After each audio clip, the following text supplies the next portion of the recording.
நம்மளோட சொந்த ஊர் வந்துட்டு திண்டுக்கல். ஓகேங்களா. நம்ம பெங்களூரில் வந்து செட்டில் ஆகிட்டோம். ஒரு 28 இயர்ஸாக பெங்களூரில் தான் இருக்கிறோம்.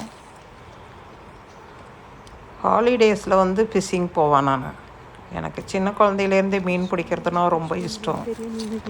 அப்போ எல்லாம் கிணத்துல குளத்துங்கள்ல எல்லாம் குச்சிங்களில் மிதப்புக்காக வேண்டிட்டு சோளத்தட்டை போட்டு அந்த மாதிரியெல்லாம் மீன் பிடிக்கிறது வழக்கம்.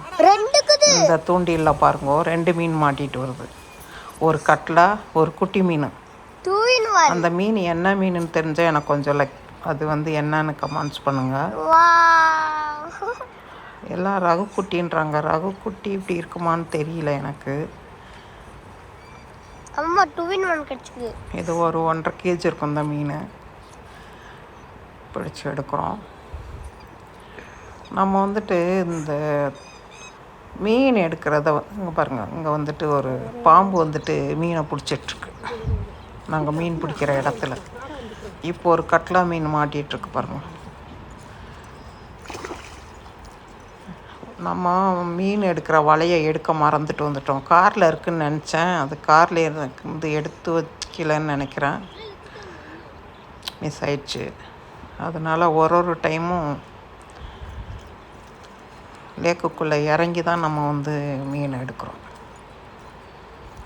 ரொம்ப கேர்ஃபுல்லாக எடுக்கணும். இல்லைன்னா தூக்கணுன்னா தூக்கும்போது மீன் கலந்துட்டு ஓடிடும். அவ்வளோ கேர்ஃபுல்லாக நான் மீன் பிடிக்கும்போதே ஒரு மீன் வந்து என்கிட்டேருந்து மிஸ் ஆகி போயிடும். ஒரு 1.5 kg இருக்கும் அந்த மீன். இது பாருங்கள், ஒரு குட்டி கட்லா. இதுதான் நாங்கள் மீன் பிடிக்கிற லேக்கு.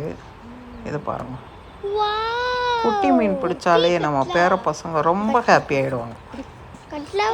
அந்த ஹாப்பிக்காக வேண்டி தான் அப்படியெல்லாம் நம்ம மீன் பிடிக்கிறது. ஓகேங்களா. நம்ம வீடியோ பாருங்க, லைக் பண்ணுங்க, ஷேர் பண்ணுங்க, சப்ஸ்கிரைப் பண்ணுங்க. நீங்கள் ஆதரவு கொடுத்தீங்கன்னா அடுத்தடுத்து நம்ம மீன் பிடிக்கிற வீடியோங்கள்லாம் போடுறேன். இது வந்து இன்றைக்கி நம்ம பிடிச்ச மீன் 3 கட்லா மீன், ஒரு சின்ன கட்லா மீன், அப்புறம் இந்த குட்டி மீன்கள். இந்த மீன்கள் வந்து என்னென்னு எனக்கு கொஞ்சம் சொல்லுங்க.